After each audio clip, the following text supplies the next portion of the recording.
प्रधानमंत्री का मंगलसूत्र को लेकर दिया गया बयान चर्चा का विषय बन गया है। इसको लेकर लोग अलग अलग तरह की राय दे रहे हैं। कुछ समर्थन कर रहे हैं तो कुछ विरोध, और कुछ का यह भी मानना है कि प्रधानमंत्री को इस तरह के स्टेटमेंट से बचना चाहिए।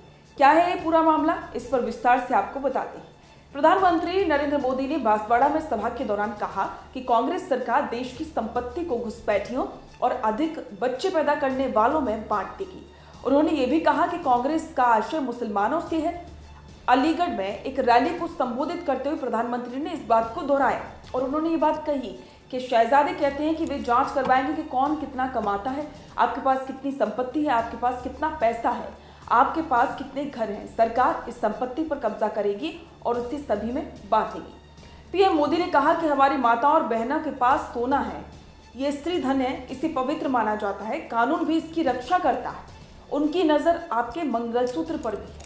जैसे ही पीएम मोदी ने ये टिप्पणी की, कांग्रेस तुरंत ही पलटवार के मूड में आ गई।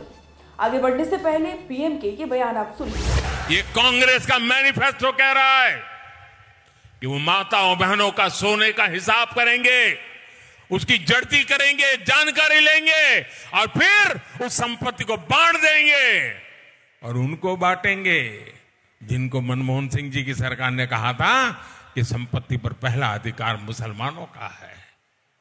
भाइयों बहनों, ये अर्बन नक्सल की सोच, मेरी माताओं बहनों, ये आपका मंगलसूत्र भी बचने नहीं देंगे, यहां तक जाएंगे। मैं कहने आया हूं, मेरी माताओं बहनों की जिंदगी में सोना वो सिर्फ शो करने के लिए नहीं होता है, उसके स्वाभिमान से जुड़ा हुआ है।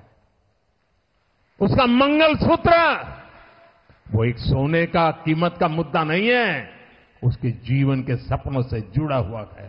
तुम उसे छीनने की बात कर रहे हो अपने मैनिफेस्टो में। गोल्ड ले लेंगे, सबको वितरित कर देंगे।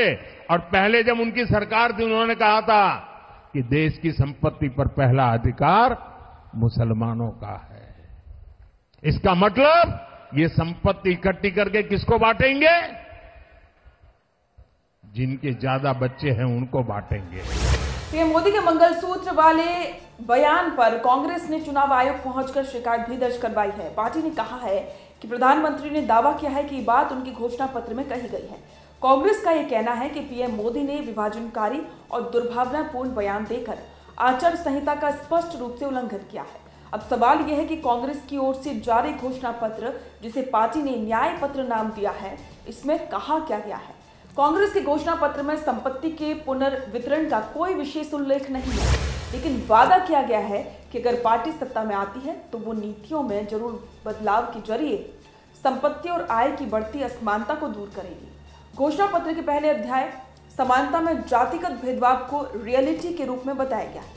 ये तर्क दिया गया है कि ओबीसी, एससी और एसटी भारत की आबादी का लगभग 70% हिस्सा है। हाई रैंकिंग वाले प्रोफेशन, सर्विस और कारोबार में उनका प्रतिनिधित्व तय अनुपात से कम है। इसके बाद इसमें जातियों और उपजातियों, उनकी सामाजिक आर्थिक स्थितियों की गणना के लिए राष्ट्रव्यापी सामाजिक, आर्थिक और जातीय जनगणना करने का भी वादा किया गया है। इसमें कहा गया है कि आंकड़ों के आधार पर हम सकारात्मक कार्रवाई के एजेंडे को मजबूत करेंगे। कांग्रेस के घोषणा पत्र में अल्पसंख्यकों को लेकर कहा गया है कि भारत की पूर्ण क्षमता को साकार करने के लिए माइनॉरिटीज का आर्थिक सशक्तिकरण एक आवश्यक कदम है। इसमें यह वादा किया गया है कि सुनिश्चित किया जाएगा कि बैंक अल्पसंख्यकों को बिना किसी भेदभाव के इंस्टीट्यूशनल क्रेडिट उपलब्ध करवाएगी। इसके अलावा यह भी कहा गया है कि हम सुनिश्चित करेंगे कि अल्पसंख्यकों को शिक्षा, स्वास्थ्य सेवा, सार्वजनिक रोजगार, लोक निर्माण अनुबंध, कौशल विकास, खेल और सांस्कृतिक गतिविधियों में बिना किसी भेदभाव के उचित अवसर प्राप्त हो। अब सवाल यह है कि प्रधानमंत्री ने ऐसा क्यों कहा कि राहुल गांधी लोगों की संपत्ति की जांच की बात कर रहे हैं। दरअसल राहुल गांधी अक्सर कास्ट सेंशन और उसके बाद इकोनॉमिक मैपिंग की जरूरत के बारे में बोलते नजर आते हैं। ऐसी टिप्पणी उन्होंने इस चुनाव अभियान के दौरान भी कही है। 9 मार्च को उन्होंने एक ट्वीट किया जिसमें उन्होंने कहा कि बिहार में किए गए जातीय सर्वेक्षण से पता चलता है कि 88% गरीब, दलित, आदिवासी, पिछड़े और अल्पसंख्यक समुदाय से आते हैं। उन्होंने आगे कहा कि बिहार से जो आंकड़े आए हैं वे देश की वास्तविक तस्वीर की एक छोटी सी झलक मात्र है। हमें इस बात का अंदाजा भी नहीं है कि देश की गरीब आबादी किन परिस्थितियों में रह रही है और इसलिए हम 2 ऐतिहासिक कदम उठाने जा रहे हैं। तो जातीय जनगणना, इकोनॉमिक मैपिंग, इसके आधार पर हम आरक्षण पर 50% की सीमा को खत्म करेंगे। अब देखना होगा कि आगे इस मुद्दे पर और क्या कुछ प्रतिक्रिया सामने आती है। इस पर आपके विचार हमारे साथ साझा करें और बने रहें द फैक्ट इंडिया के साथ। ताज़ा खबरों के लिए विजिट करें द फैक्ट इंडिया की वेबसाइट और डाउनलोड करें द फैक्ट इंडिया ऐप।